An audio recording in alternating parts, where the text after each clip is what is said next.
a short question. Yes, please. We can also copy the other slides into my presentation, and everything would be on one computer if this helps.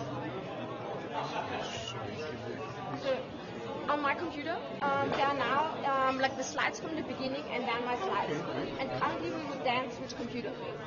But I can also copy the other slides into my presentation, then we don't need to switch computer. But the question is whether this works in terms of what you set up for the live stream? No. For me, live stream. Okay, so neither with this laptop nor with any other. It doesn't work. I will only zoom to the screen and then zoom out again. Okay. And then tomorrow or another day I will use the video and you give them the slides and create another edited video. Okay, okay. Because my system didn't work. Okay, okay. So from my side, no problem if we switch.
settle, and there will be a lot of time to do some more networking after the event. So, yeah.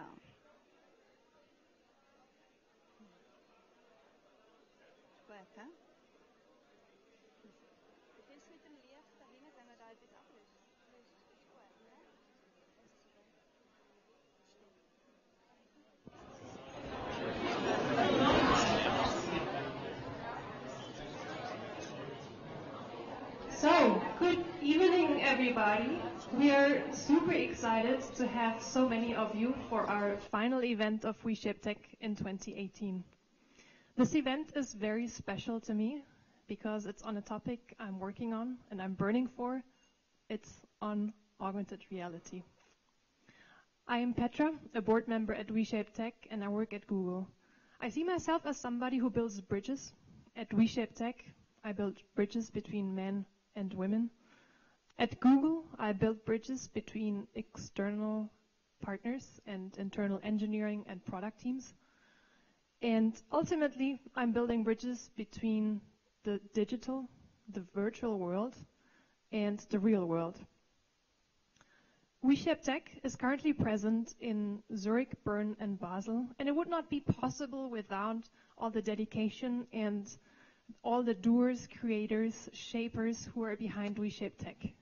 For Zurich, we have with us Sarah, Hannah, Francine, and Janine. Please stand up, a round of applause for you.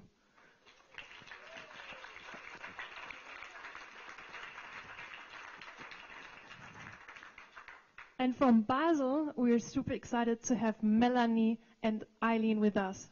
Big round of applause for you too.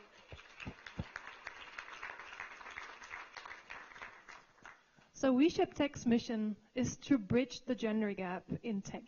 And we would like to ultimately have 50-50 men, women at all levels in engineering. So it's we shape tech and not women shape tech, because we believe that we need to do this together. And that's why we're also very excited that this event tonight, we have almost a 50-50 balance here in this audience. Super cool. We are a very active community of doers who like to create things and don't wait until something is done. And also, we are a platform where we create voices and the stage to role models, and also where we try to bring across different knowledge.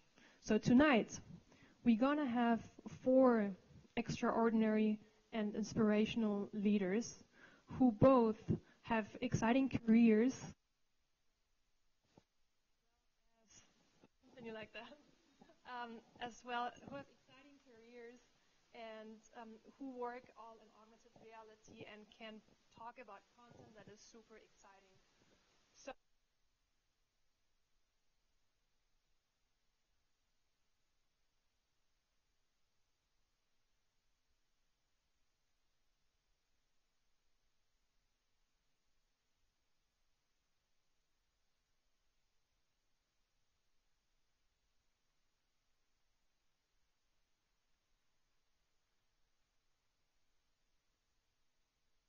And we have Claudia with us. Claudia is the CEO of Hinderling Volkart and the managing partner. Claudia, thank you so much for making this possible.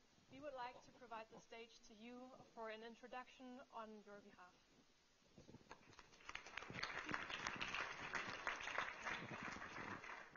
Thanks a lot, Petra, for your lovely introduction. And we are really proud and happy to have you all here on this wonderful event. And I think we love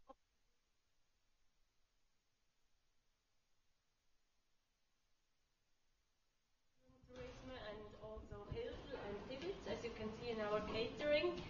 And this is only possible with a great team. And I think that's also the reason why we really invest in the power of diverse teams, because we really see in our daily business that different backgrounds and different cultures, and of course the mix for women and men, we gain a lot more creativity and also innovation in our project. And that is also the reason why we support the great work from WeShape Tech, and we are really happy to have you here. And on the other hand, we have already worked with AR and VR in our project, and I think we see what potential this technology has in our project and also for our users. And that's why we really believe in this technology, and we see this great potential for a bigger audience. So enjoy this evening and be inspired by our speakers.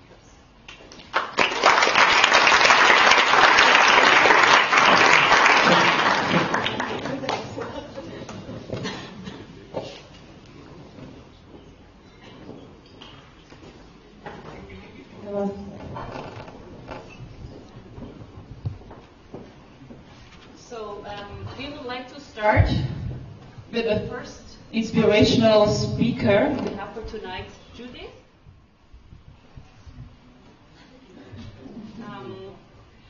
Judith is part of the Mensa network. It's a network for people with IQ over 130.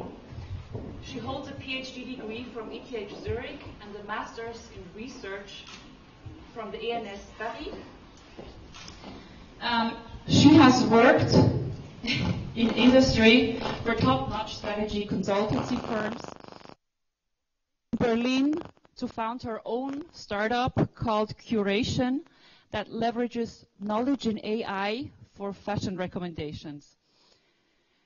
Judith is very passionate about personalization and eager to find how to push boundaries, to find out how to do that in her field. She moved to Zurich and now is part of the management team of Magic Leap, and we are extremely excited to have her here among us tonight. Please welcome with me Judith Wiesinger.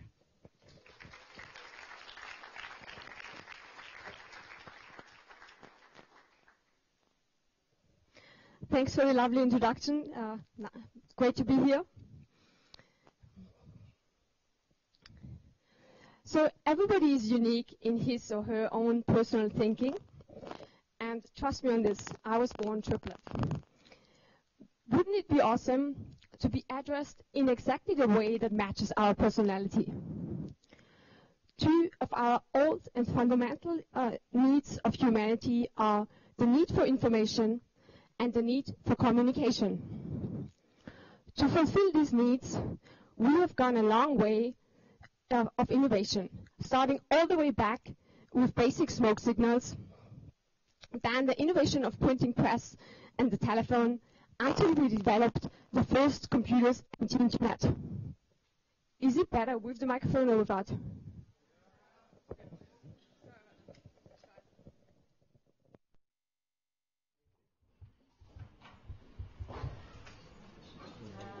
Early on, large enterprise computers filled the whole room. Then personal computers for everybody's home. And finally, mobile computers that support us wherever we go. Due to the tremendous benefits, we adopted a digital lifestyle within no time. And we love our digital lifestyle. So much that in some situations, we have even chosen the digital lifestyle over our own real-world safety. And this really is a value statement.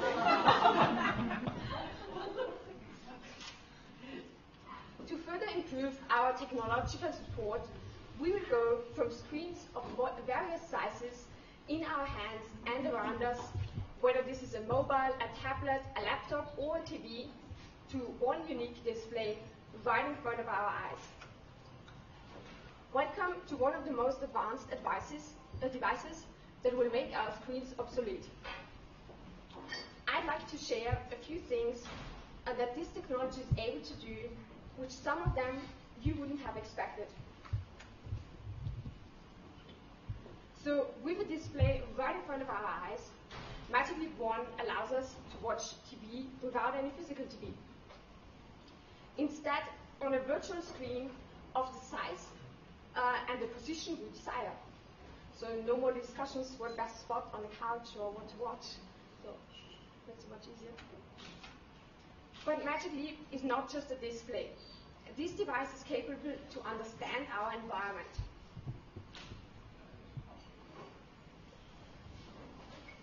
So when it comes to spatial computing, I first want to know a bit like who knows the difference of augmented reality and spatial computing? Please raise your hand. Okay, so I'll just quickly explain that. In augmented reality, traditionally we have a 2D display. So this can be a mobile or a tablet, which allows us to overlay content on top of the real world. A well-known example, for example, is Pokemon. In spatial computing, the device understands our environment, and digital content can interact with it. So, for example, we can have a digital bird sitting on our lamp in the living room, and then when it's flying around, due to the spatial audio, we can hear the sound from the position the digital bird is in real space. So one of our partners, Wayfair, leverages the spatial understanding of Magic Leap 1 to make furniture shopping easy.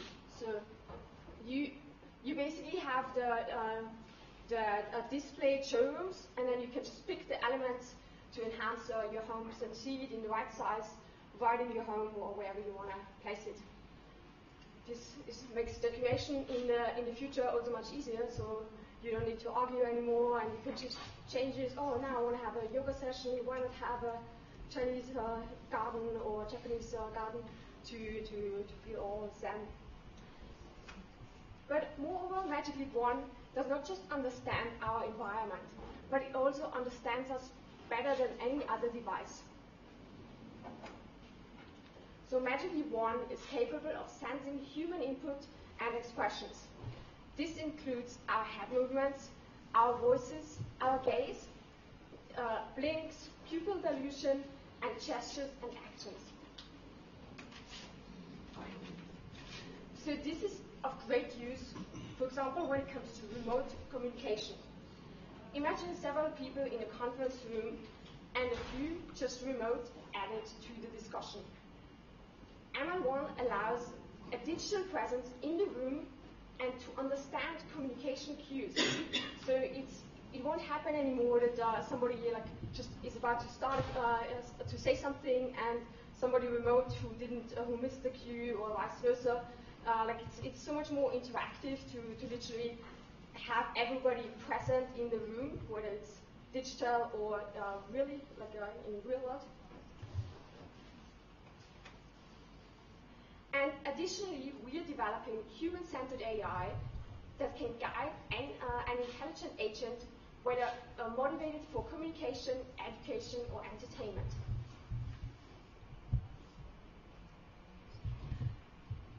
So I want to introduce you to Micah, our prototype for digital human representation. Here we really focused on the facial expressions.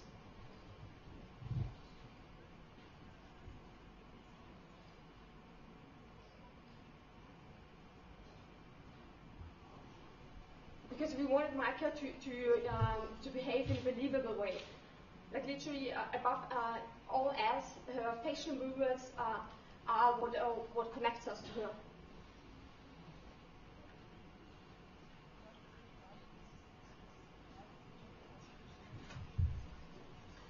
So first usage for the current version of the device will be for 3D visualizations of data and images, training and learning, communication and collaboration, especially in industries such as architecture, construction, automotive, engineering, and manufacturing.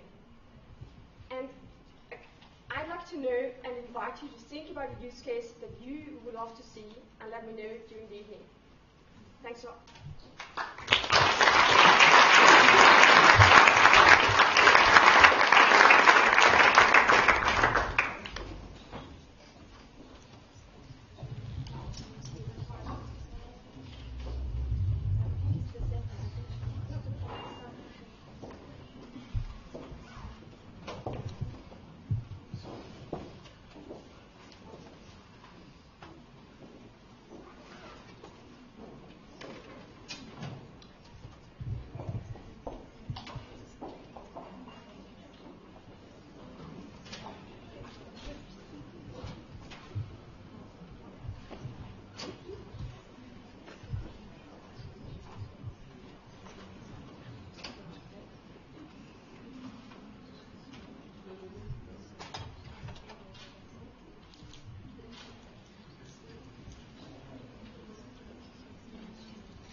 she completed her master's in international marketing in London.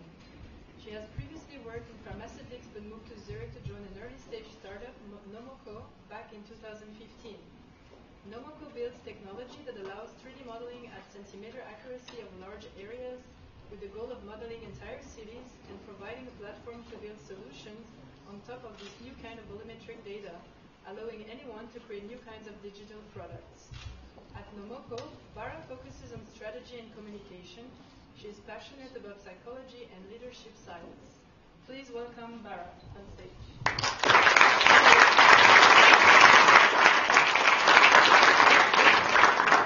Thank you, Sarah, for the introduction. Hello, everyone, and I first want to thank Petra and everyone from WeShapeTech for the invitation. It's really nice to be here. I was really wondering from what angle to approach this tonight, because we're sort of hybrid kind of stuff. Does it work? Does it work? Yeah. Yes. If it doesn't, I will just put it. We're a sort of hybrid startup, as you will find out. But I thought the best way would be to present you our long-term vision and kind of tie it into the other topic of today, which is diversity, because that's important in our story too. So as was said, I joined Nomoko 3 years ago, and since then there was a lot of development. And if there's one thing we really take as our mission, it's to really inspire people to think spatially. It sounds very meta and very abstract, but what it really means is we realized at one point, if we make it possible to digitize entire cities in extremely, extremely accurate detail as 3D models, and we're talking centimeter to millimeter accuracy, we will be able to create a new sort of building resource for new form of digitization. So we want to inspire people to think of new solutions that could be built on top of this. Now, to give you an idea, we had people come to us from all sorts of different industries. One very hot topic right now is, for instance, simulation of self-driving cars.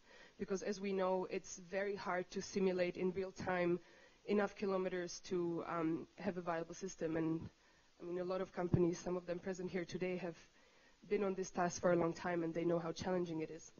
And we look at it from the point of view of providing extremely accurate, realistic environments in which these simulations could be run in parallel and beyond real time. There's other topics, though. There's the whole topic of smart cities. How could you actually interact with this data to build solutions when it comes to building architecture, analysis of cities on a volumetric level? But of course, there's the whole idea of gaming. That could be AR, that could be VR, or also simple city-scale game development, where nowadays building city-scale 3D models which are based on the real world is extremely hard, and that's why most of it is done manually or procedurally.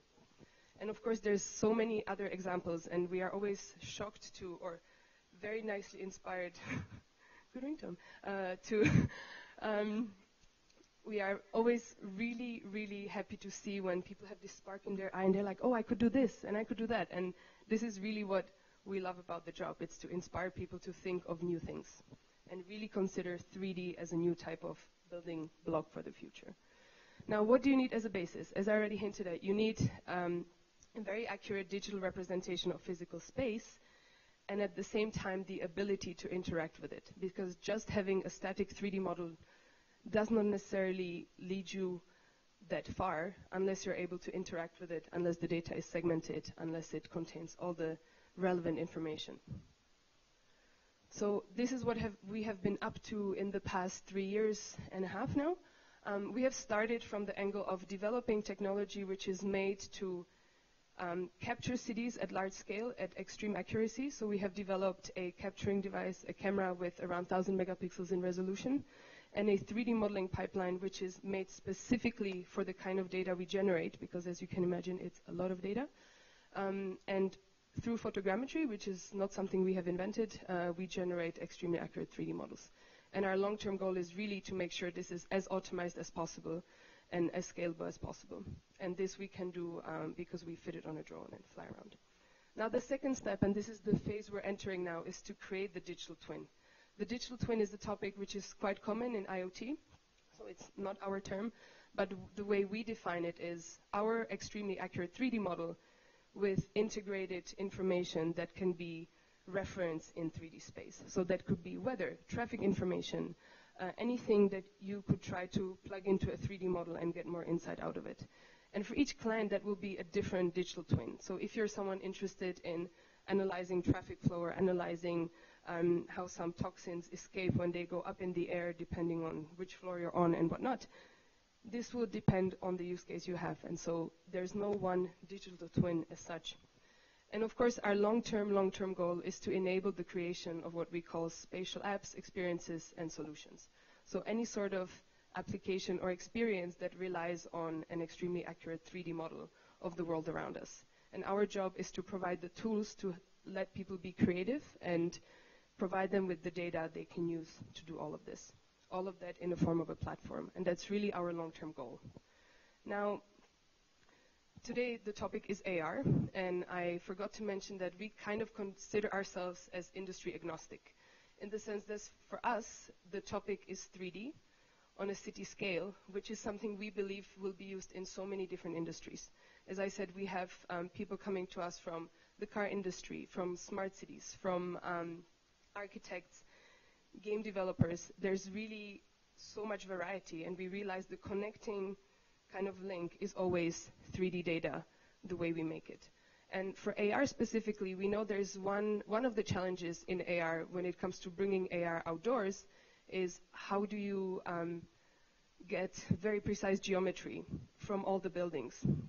And this is what we want to contribute, and we think this is where we could help, providing a sort of blueprint, a volumetric blueprint, which is extremely accurate for people to use when they want to develop apps outdoors, so that they understand exactly the geometry of a city, for instance. And this is just one of the use cases, but we look at it really from a point of enabling it, because we do not develop hardware like other presenters today, but we want to be on the side of the, let's say, architecture behind it from the city scale level on geometry. Now, what I wanted to bring in and kind of slide into the topic of the panel, we've been on this for 3 years, and it's been a very long journey, and as a startup, we have pivoted so many times, and we realized what is extremely crucial is to keep people motivated and to keep people really believing in the vision we have, and also have patience and persistence. And that's why, actually, I think the second week when I joined the company over 3 years ago, we started to talk about culture. How can we define it? How can we make sure it's a topic in our company? How can we make sure everyone is as happy as possible? Of course, it's work. But how can people, create and be innovative and feel safe? And I think that's something we've done extremely, extremely well. We have grown to be over 35 people to date. And we have extreme diversity on a cultural level. Our diversity on gender level is also getting way, way better, especially this year. And what we really all share, we are all so different, but we all share passion. This is one of the things we ask also during recruitment. We ask people what is their passion, and we do not care what their passion is, but that they're passionate about something. And then we have so much diversity. We have people who, in their free time, do art, and people who travel the world for salsa festivals. And, we have such different educational backgrounds, different institutions, and this brings such a mix of points of view, while at the same time going for the same goal. And I think this is really for us a sort of recipe to ensure that even if we might still pivot, or even if it still takes longer because it's a big vision, people are really pushing for it because they love what they do, and culture is really a topic for us. So I would just like to close with little numbers. As I said, we are over 35 people now, founded over 3 years ago, and we are based here in Zurich at Röschebachstraße, actually, just for you to know. And if you have any questions, I'll be extremely happy to answer later on, and thank you for having me again.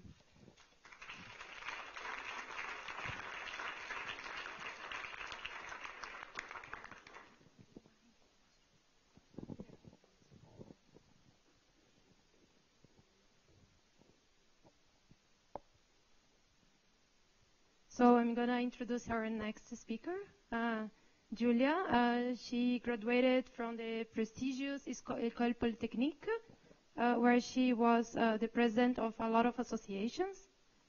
Sorry, the Wi-Fi just blocked my phone.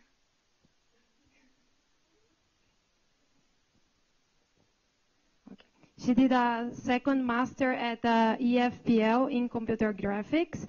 After interning at different companies, one of them Google, she decided to dedicate her time as a research engineer at the TEHA Game Development Center, where she focused on how to use AR for education. She's a software engineer at the Game Technology Center at the TEHA Zurich. Before joining the GTC, she worked in a research team where she focused on human-computer interaction and developed a lot of augmented reality technologies for different... Again, sorry. Let me...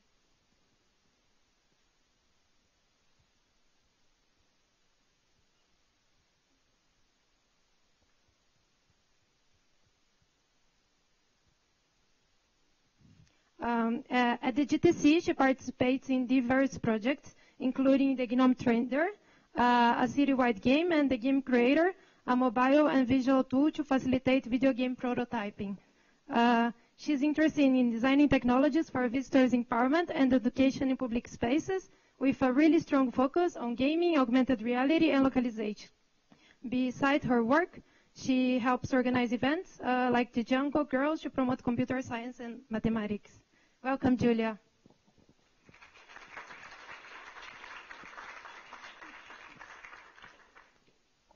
Okay, let me find my presentation.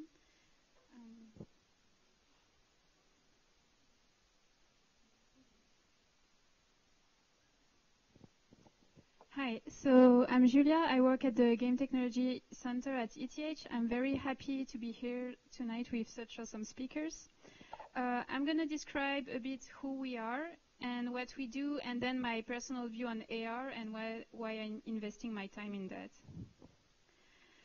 So 10 years ago, a long time ago, at ETH, Bob Sumner, who's actually the founder of our lab, created a course called Game Programming Laboratory. And the main goal of the course was to create a video game. So it was like both computer science students from ETH and art students from the ZKDK school in Zurich. And what's actually happening in this course is, of course, the computer science students are learning a bit of computer science, but mostly they are learning how to think, like design thinking.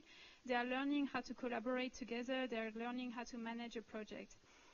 And the goal of creating a game, which is in the end something very creative, is really helping them to learn a lot. So, nope. Okay, here you can see an example of games that were created this year. So they have only 14 weeks to create a game.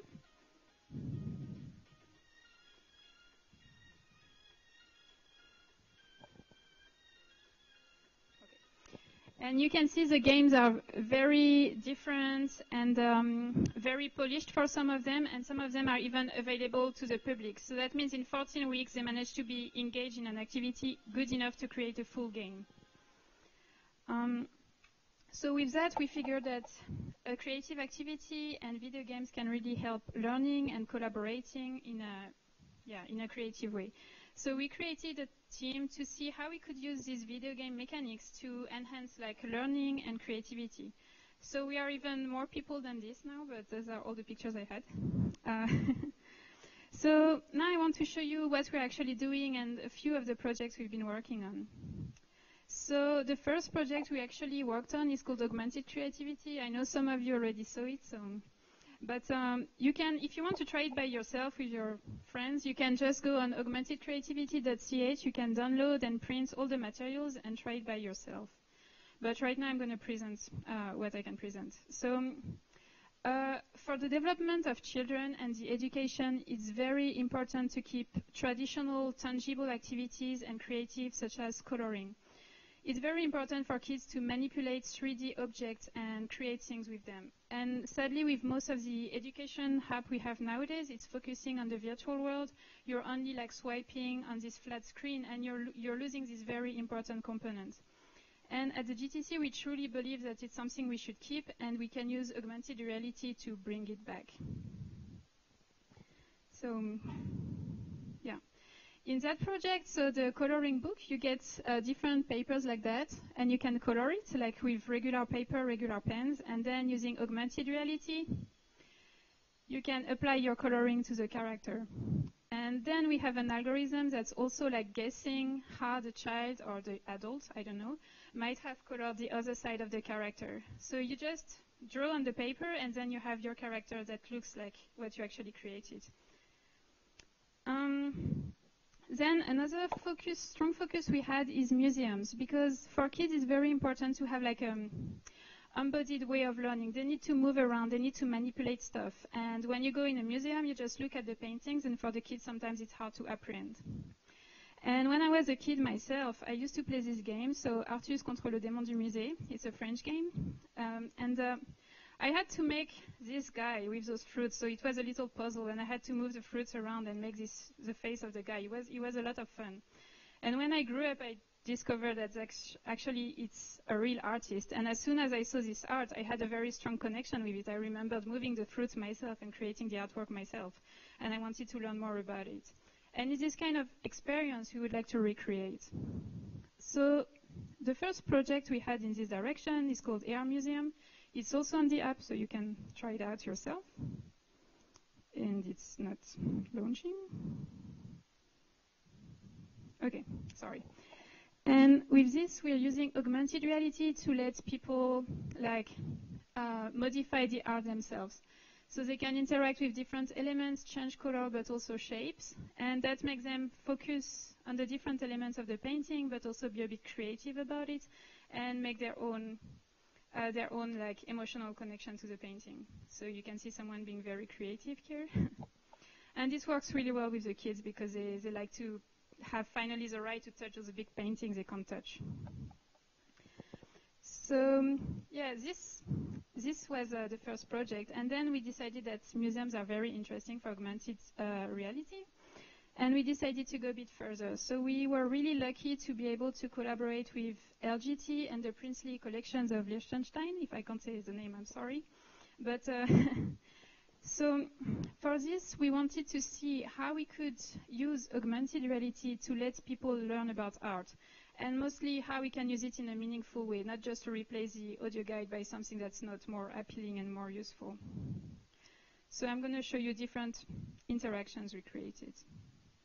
So the first one, for this painting, we actually had a lot of data about the different stages of the painting. So both the restoration, but also the little changes that artists made time after time. And in this, the people can just scroll through the timeline and see the evolution of the painting. And it's very easy interaction. And also, if they want to focus on some detail, for example, they can notice that this guy had shoes at some point, but then the shoes got removed for some reason. They can just go closer to the painting, look at the detail, and see how they evolve in time. And it's a very natural interaction to learn a lot about art content.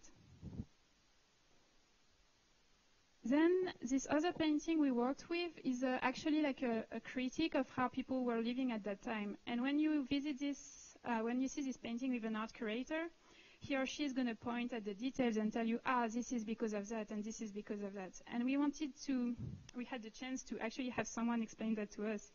And we wanted to recreate this experience. So we have this little puzzle where you need to find elements.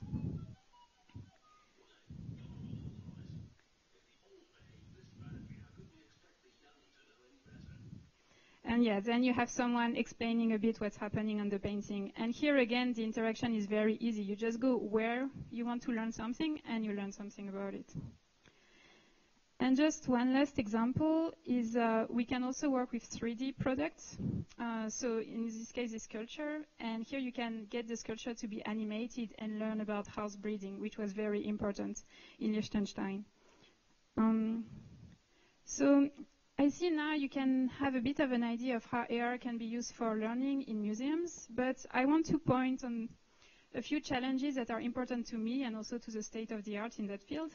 The first thing is when people visit a museum, they go with friends, they go with colleagues, they go with a date or something, and there's a very important part of the learning and the experience that is happening in the information you share with your friends and the people you're visiting with.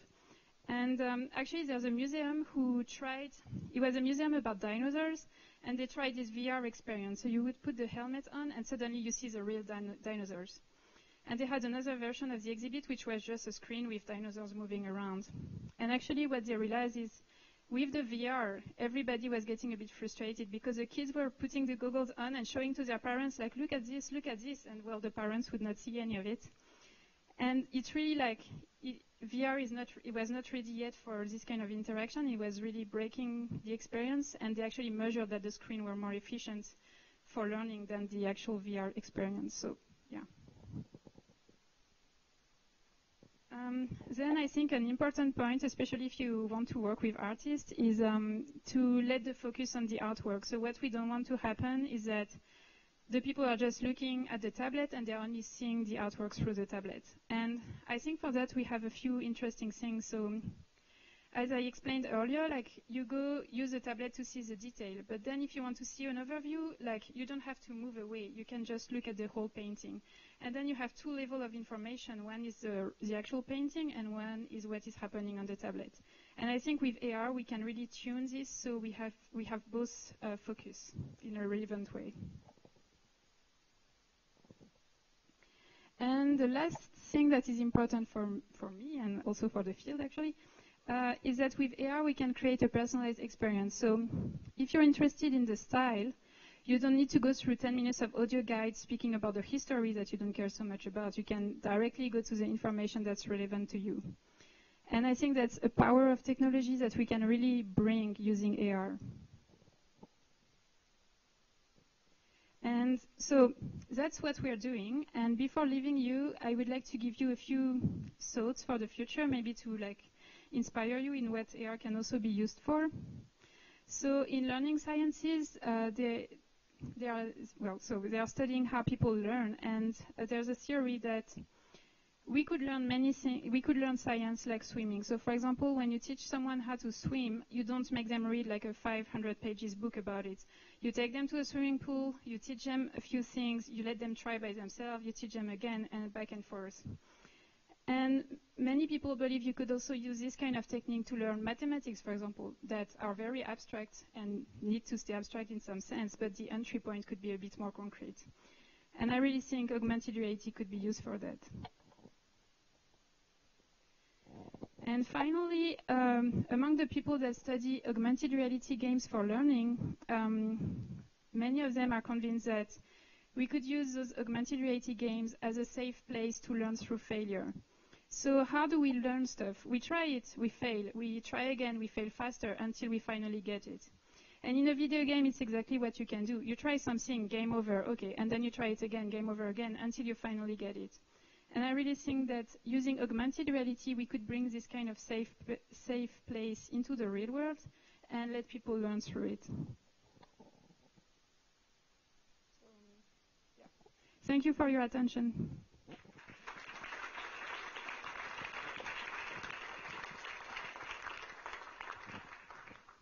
Thank you very much for this.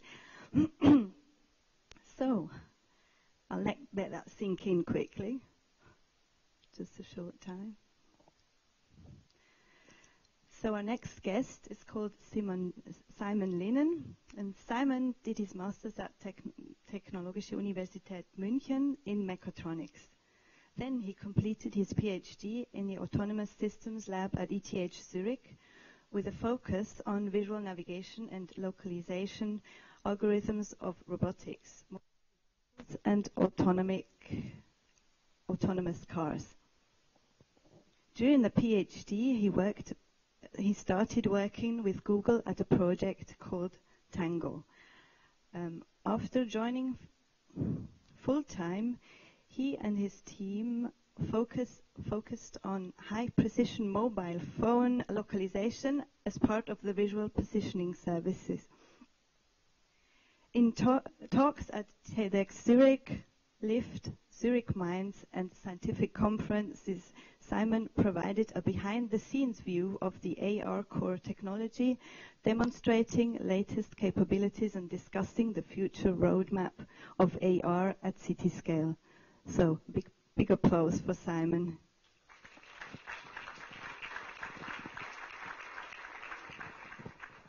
Thank you. Oh, I'm so lucky I have already all the pitches for like why we need AR, so we can skip over most of this. But before we start, I don't want to talk too much about like why AR and so on, but I want to mostly talk about like how AR. So as an engineer, I want to talk a little bit about what I do. But before we do this, I think I want to take a bit of a step back and,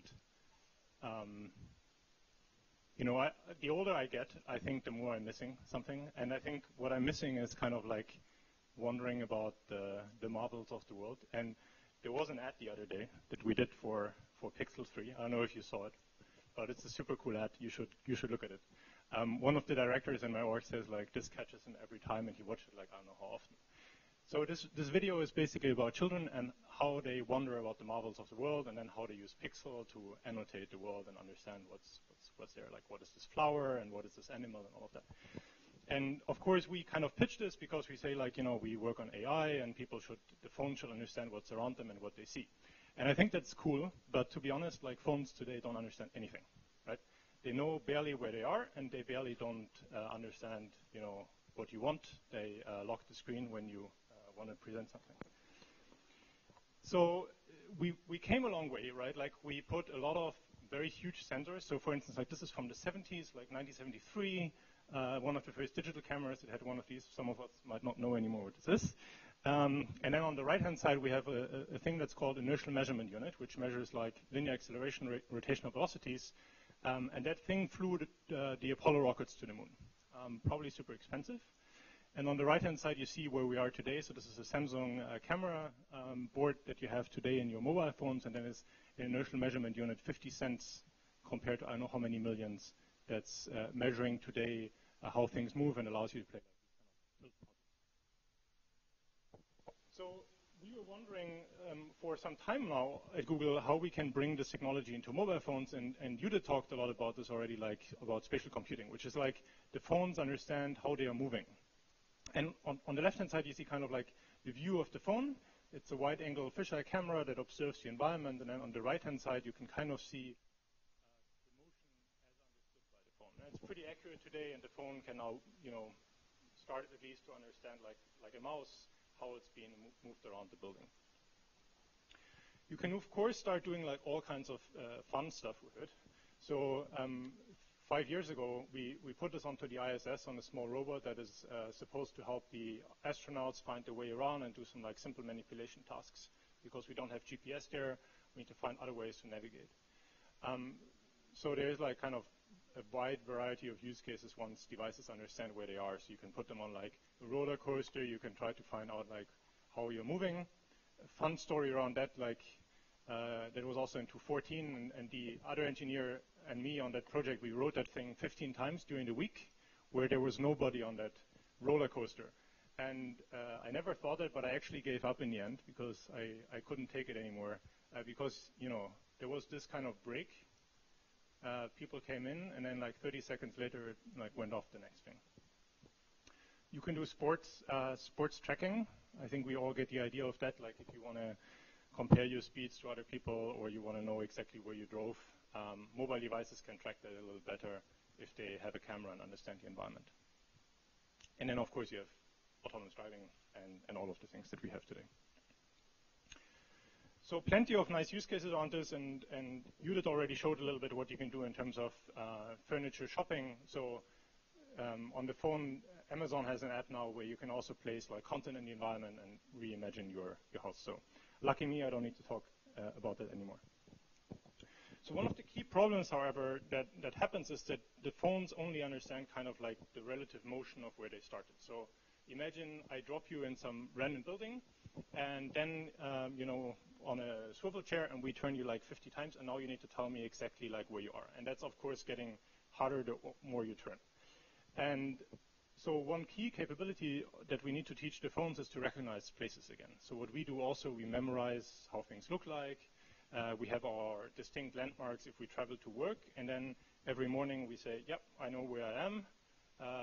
Left foot out of the bed, and then in the bathroom.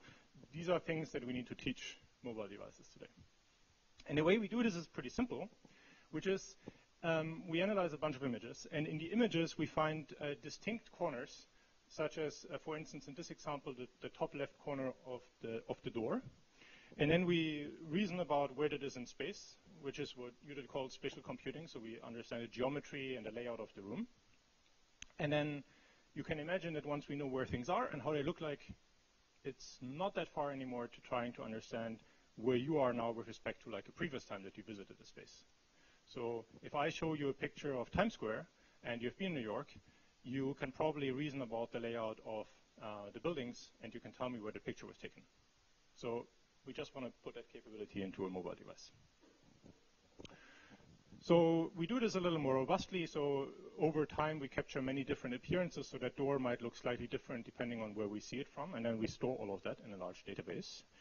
And now the goal is basically write an algorithm that can take a single image and then within 10 milliseconds, 20 milliseconds, tells you exactly where the image was taken.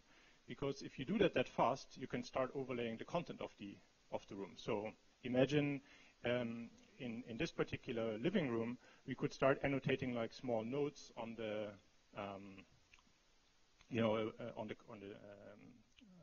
on the fridge or something if you want to buy, or some directions on how to cook and recipes and all of that. So starting to overlay information on the real world were meaningful. So if you look at this in kind of action under the hood, it looks a bit like this, where again on the left-hand side you see the images captured by the device. Again on the right-hand side you see the motion as estimated by the device. And in a few moments you will see kind of the representation of the building or of the room that the device has built. And of course we are not memorizing only individual small landmarks, but we do like thousands and thousands of landmarks with kind of millions of fingerprints of how these things look like. So all of these yellowish dots are now sparse things that the device considered worthy to remember. For you, that would be like the top of a tower or like some front of a store.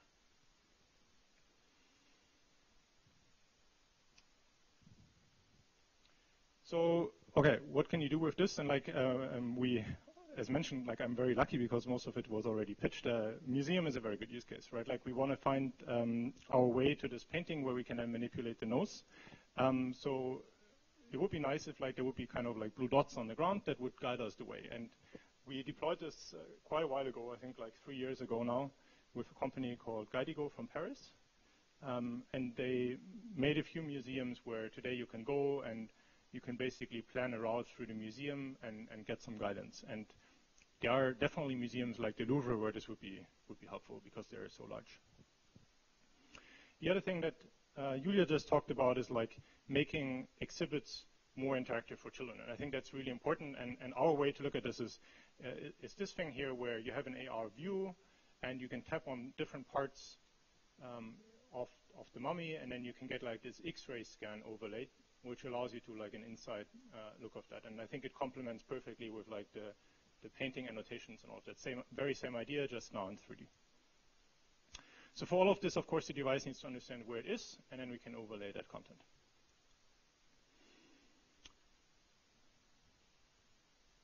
So let's see if we can get...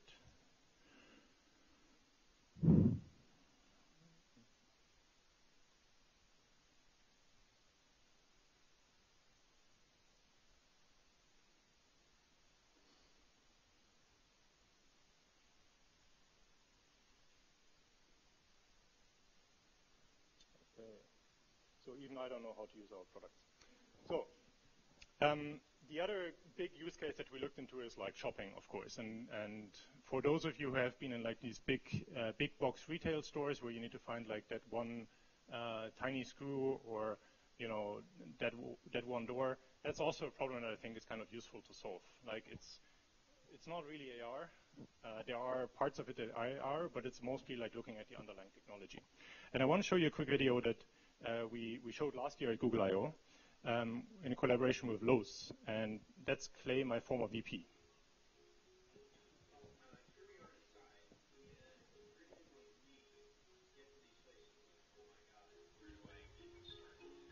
But fortunately, I happen to have a Tango phone right here, which is going to help me get from product to product to buy exactly what I need way faster than I normally would get. So let's have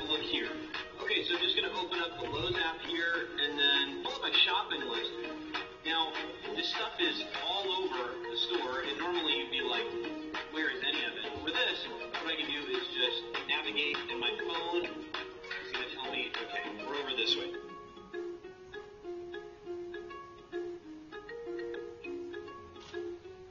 75-foot outdoor extension cord. Okay, we got that next. Okay, and number 9. Pretty good. Number 9, got it.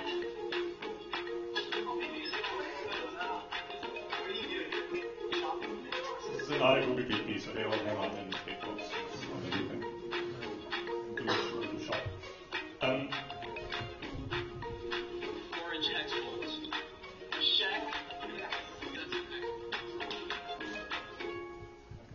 Yeah, so I guess you get the idea. Like providing like useful location context to mobile devices so that they can then like provide us some additional guidance. And I think it already was mentioned a few times today, but like AR is actually pretty tricky. Like getting the UI right, getting the occlusions right. You did talked about like spatial computing, right? Like getting the occlusions around the corners right, getting the alignment of everything right. Like that's all super hard. And we are really at the beginning of that. Like nothing really kind of works properly today. But I think we can see kind of like where this should go and like what the utility is of it in the end. So my team actually kind of shifted a little bit gears. So we did a lot of indoor, and then we launched a few of these like prototypes. But then like we realized that there is also a much broader utility for people if we do this outdoors. So we started looking last year into like making this visual positioning service available at like much more locations, so that this typical moment when you come out of the subway, not in Zurich, but in other cities where there are subways, and you don't know which way to turn, like left and right, and we all do this like walk down 5 meters to the street, observe the blue dot, and then we turn around. We want to really solve that thing, which is super tiny, but I think it's really important. And as our first kind of like solution to this, we did something kind of simple, is we indexed visual data that Google has collected. We have street view cars driving around over some time. We have aerial data. And we built like large models, like Bara talked about, in the cities that Google has collected data from, and then we allow mobile devices today to understand precisely where they are. So we're talking about like sub-degree orientation, and then like some, sub-meter, some 1-2 meters, depending on some factors, positional accuracy. And then what we want to basically do is make a very, very good GPS. So if you think about this situation where you don't know exactly which way to turn, we are looking into like AR elements which provide you like this additional guidance in AR, and like making this arrow down the street be like hyper precise, so that like you never walk in the wrong direction. You have confidence into like both your own location and the direction that you need to go to. And obviously you can start overlaying other information that we have in Google. And you could also think about like navigational elements like animals that guide you the way on the way to your destination. I know if you paid attention, but there is one tiny element in the very end, which again also hints at like the complexity of this. And Bara talked about like centimeter level city models. If you want to do kind of occlusions and show people like the right directions, everything needs to be right. Like you need to understand the models, you need to understand the user location. In this example here, you need to know exactly where the businesses are, the ratings, the prices, open table, everything needs to fit together to make this really useful. So I think it's a very long way ahead, but there is plenty of very, very good use cases that we can try to solve. And I want to close with one last thing, which to me was always inspiring to work on this project, is that if you have starting to work on such base technology that is applicable in AR and other things, like there are sometimes really, really nice other use cases that pop out that you never thought about. So this is Andrea Bocelli. I don't know if for those of you who are like opera fans, but like he's blind since I think he is a child, and we worked with him and also one of our programmers at Google who is also blind since a very long time on using this location signal as an additional guide. So they are pretty confident typically in the office environments because they just work there, so they don't have guide dogs and other things. But we are looking into how to provide the signal from time to time as an assistive utility. And I think that's for me super inspiring, and it shows a little bit that like the AR technology has more than just games and other fun stuff, but there's also like really life-changing things for some of us, which we might not think about every day, but like it's a substantial amount of people. So we should keep this in mind. And put your link here if you want to play around with this. Like the things are available, of course, since a while. We have now, I think, well over 200 million phones where this runs, and then of course Apple has AR kits. So like there is a large amount of devices now, exceeding probably around like 500, 600 million devices now, where you can actually make meaningful apps and try to change people's lives. Thanks for your attention.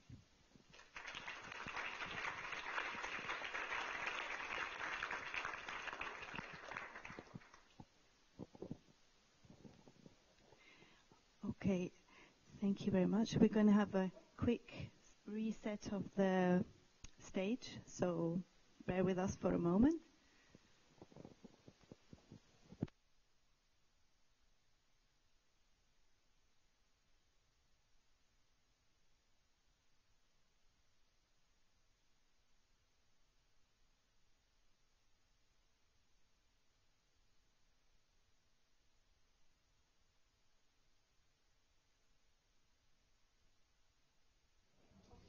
We would like to have all the speakers on stage for a panel on augmented reality and a little bit on diversity.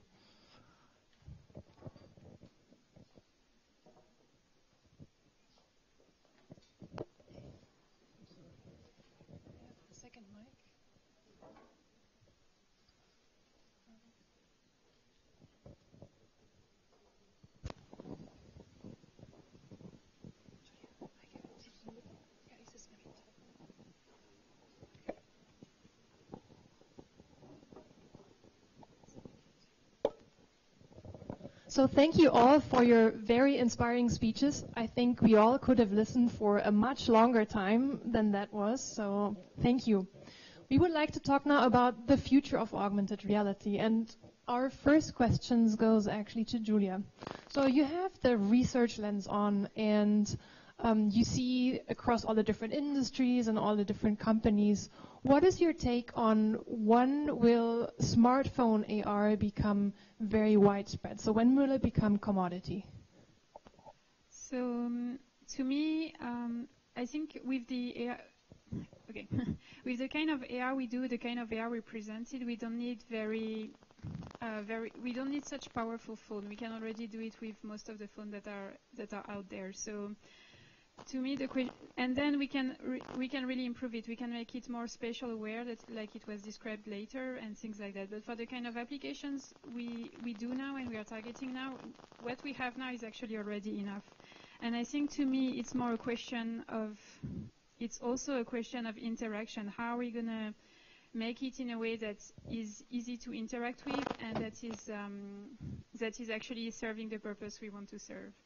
And in particular, we saw like the AR is blossoming right now, but in particular, the only popular examples we have are Pokemon Go or things like that. So I think there's an effort to do into teaching people how to use it, teaching people how to make good user interfaces to use it, and make it accessible. So in terms of years, 5 years? Less than 5, 10? I would say less than 5, yes. Okay, this is good to hear. Talking about time, Judith, Magic Leap jumps across the smart, or leaves out the smartphone AR stage and goes right to glasses. Don't you think that's a little bit early for it?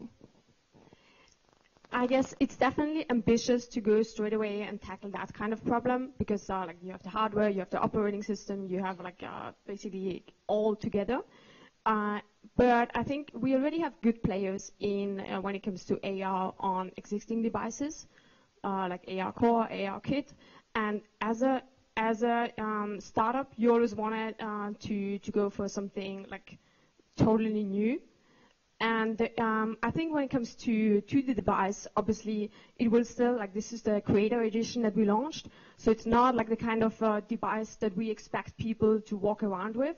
So we rather go for a form factor like my glasses on the long run. But I think for enterprise, for example, there are many use cases where it's already very useful. And especially use cases where you want to have hands-free.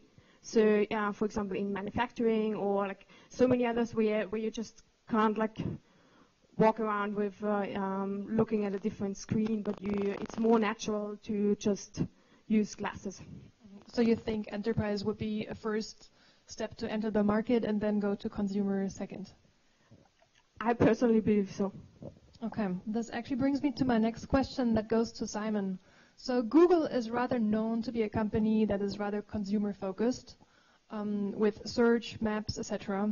But with cloud, it becomes more enterprise focused. So following up on the question, or the last part of Judith's question, how do you see the importance of AR for Google, enterprise versus consumer?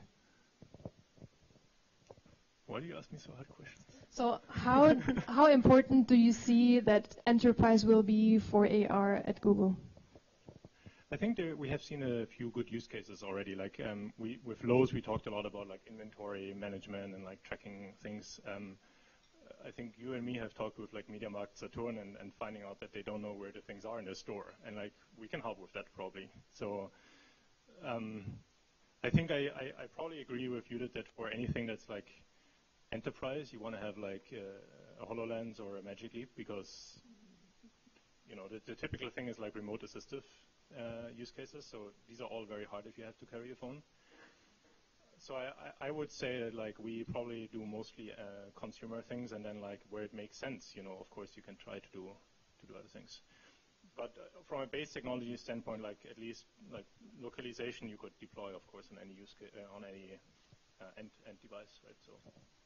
I think kind of a mixture. I think we are also not that big at the moment in like the hardware building market, so I think that's also perhaps a stance to take, is to provide base technologies or something.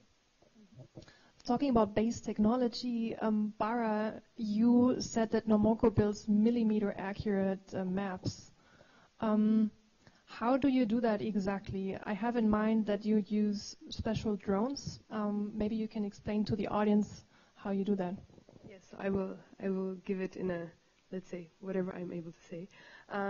So we basically, there's always a lot of talk around drones when it comes to our company, and we always try to say, okay, drones are one method that we use to carry the camera, but we're not dependent on that. So that's also something we're looking into, how to use maybe different options. But basically what we do, we fit the camera on a flying device, so ideally a drone at the moment, and we fly at around 150 meters in height, and from there we can still get a centimeter accuracy on the ground because of the high resolution.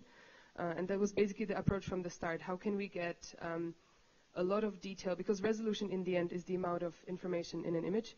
So we said, well, if we have a lot of resolution, then we will get a lot of information in an image, and we use photogrammetry. So that means we take pictures from different angles, and so we plan the path. We take different angles, and then we take the 2D images, and through our pipeline we construct it into 3D models.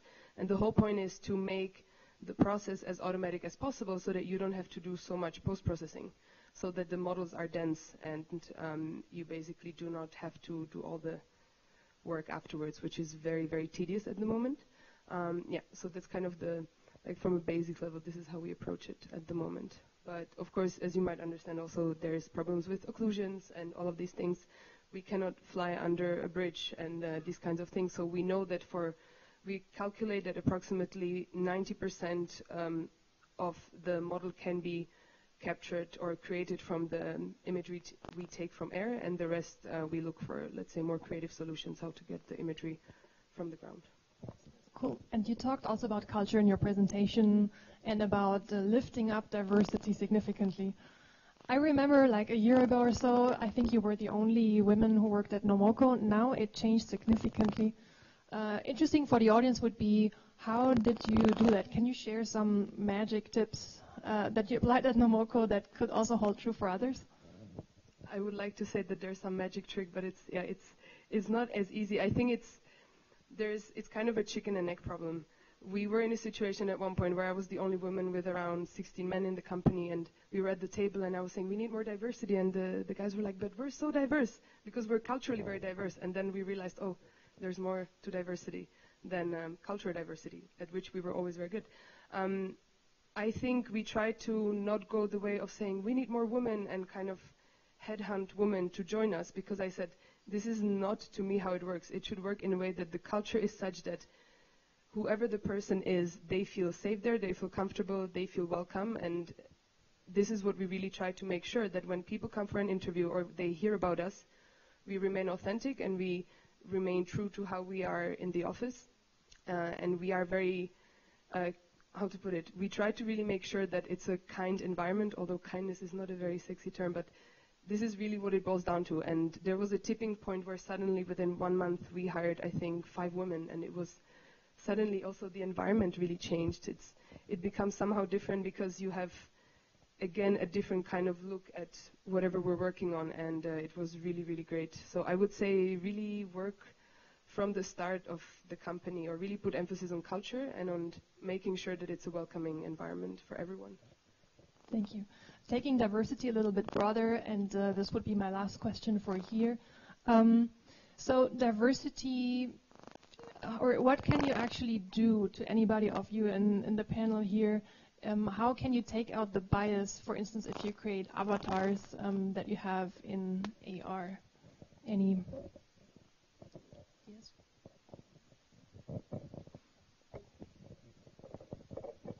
So I know recently we had a project that was for toy catalogs for kids, and we were having this little avatar playing with different toys, and we were really trying to make it as gender neutral as possible, and to make the toys also as gender neutral as possible, and really thinking that, yeah, we, like, whoever you are, you can identify to this character and relate to what is happening. But yeah.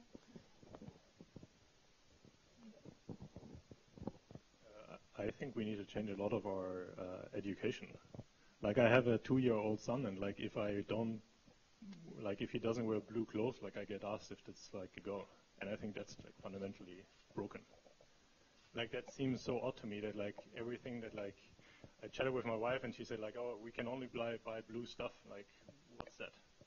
That seems like kind of weird, and I think we should change it there to start with. Like, of course, there's a lot of other things that are kind of like broken as a follow-up, but like, to me, it really starts kind of that early. Yeah, thank you very much. That's a long progress to do, but a travel that we are all on, especially with WeShape Tech, and potentially a kind of a quick sneak peek through a hackathon, where we also want to have master classes and invite the next generation to learn to code. So hopefully we can actually inspire them to also follow non-stereotypical career path, and that might also have some impact. We had now a very short panel here, and I would like to open it up to Q&A from the audience. If you have questions to our 4 inspirational panelists, please, now is the chance to ask them. If you ask your question, please say first your name and then be brief, 1 to 2 sentences for your question. Is somebody who would like to start? Hi, my name's Rupert, and I've got a slightly tricky question for Judith. Talking about diversity and representation, Mika's stunning. I'm in love with her, and that's a problem. So how do we push back against this fetishization of I think it's the manic pixie dream girl trope? Yeah, I totally agree on that. Like, on the long run, like, Magic Leap has we have a big vision when it comes to diversity and gender equality, and yeah, we definitely need other avatars to be able to assist us and the like. So. Thank you, Rupert. Other questions?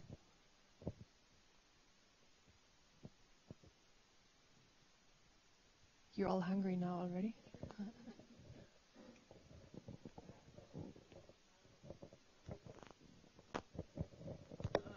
Hi, Cecina. Mainly to the 2 Google people, probably. Talking about space and safety and the challenges that are, in different cities on that topic, especially with gender. Is that ever going to be a layer that you consider making interactive maps or putting that as a feature in the future? Are you thinking about avoiding people walking on streets? Yeah. Or well, I mean, if you take this guidance, for instance, yeah. Feature that you have with the animal taking you around, if you're a kid or if you're a woman or if you're an elderly person, talking not gender but also disability or whatever, you could add a lot of layers based on the information that you gather over the years. Yeah, so there is this one thing that which motivated us a lot to work with people that are visually impaired, which are overhead obstacles, because the guide dogs don't understand that they need to have 2-meter clearance to walk through something. And you can imagine if you are blind and you walk behind a dog with 1 meter per second and there is an overhead obstacle, that can go very bad. So I think what we are doing right now is we're working, for instance, in Tokyo, which has a lot of walking directions and passages through building. I think there are better walking directions with knowing where stairs are and escalators. It's pretty easy there because we had a very large effort a few years ago to map Tokyo very accurately, but it's a super data problem, right? Like in Zurich, I don't even think we have the data to know where the elevators are into the train stations, and that needs to improve a lot. But it also costs a lot of money and it takes time, and a lot of the maps change every year. So to give you an example, in the US, every year a quarter of the businesses go out and change. We have a lot of data collection to do and to augment, and I think the path here is to have a stronger community that does this. Like Waze is a company that does this very well, where the drivers are actually augmenting maps, and they have made this to their own product. Google bought this company a few years ago, but we are not even interfering with that community because they want to do their own map. They don't want Google to mess around with it. And I think we need to get to that where people use it and see a value perhaps even in improving the map for other citizens that have disabilities, even if they themselves don't have it. But I think it's a challenging problem to solve. It's something we are very aware of, but it's not easy. I don't know if this answers your question, though, but we can chat later. Thank you. Next question. Is there somebody else who has a burning question for our panelists?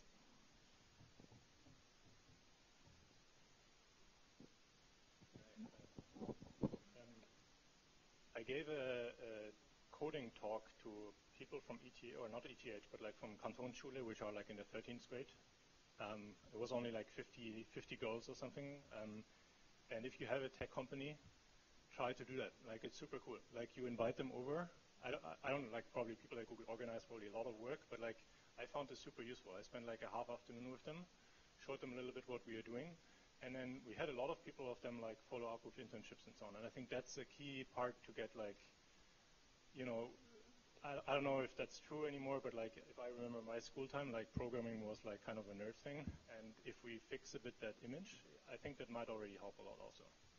So if you are at startups, why don't you just invite a few of them over? I think the teachers are happy anyway, so they don't need to do something for the afternoon, and then you can show them that you can build super cool high-resolution 3D models of cities. That must be exciting for not only men. I don't think that's true. Well, you were there, so it must be. Actually, I'm a big nerd at heart, so for me it was super exciting, this stuff. But I think to follow up on this, what you said, we got contacted also by schools, and I think that's actually what I forgot to mention. We had students come in, and it's really great to see people who are in high school. They don't really know what they want to do yet, but they want to do cool things, and I think that's also a lot of the way younger people today, they really look for super cool things to do.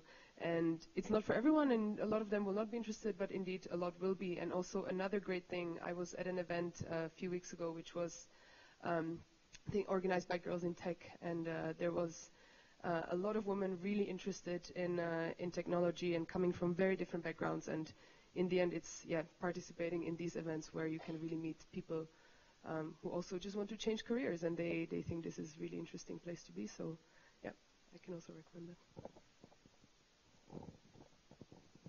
All right. There's one more question.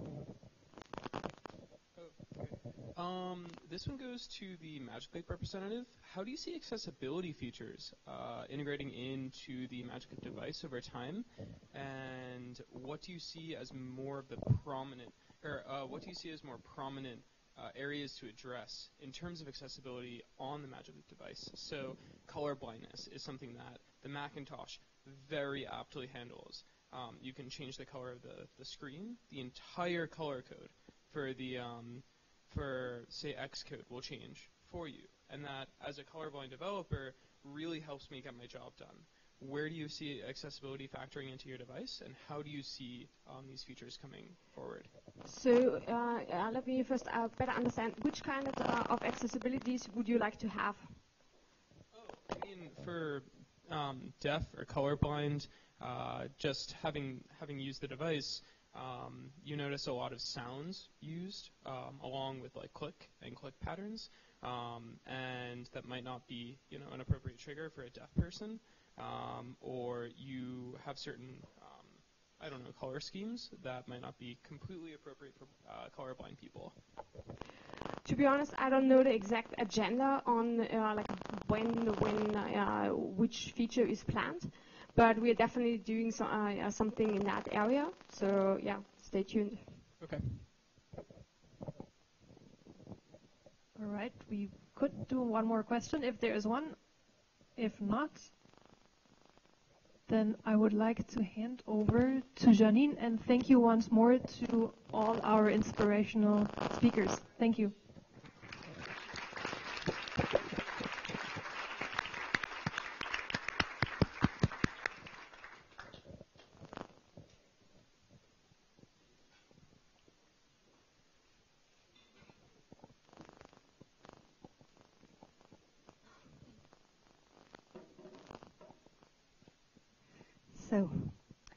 So this is our last WeShape Tech event in 2018, and it's time to celebrate, but it's also time to say thank you. So thank you to you all for contributing and supporting us in the mission of fostering greater diversity in the workspace, technology and innovation. And technology is the most powerful driver of social change at the moment. WeShape Tech's mission is that everyone, men and women, take part in this shaping this change.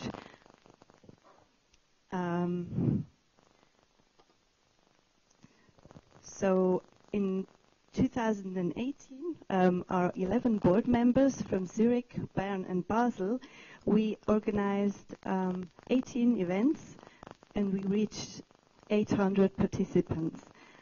And we will continue with our contribution next year, and with our first event in January. And this will be an event that's kind of it's called Networking Circles, and it's a networking routine where groups of 5 come together on a regular basis and talk about personal and professional matters, successes and goals, following a structured networking routine.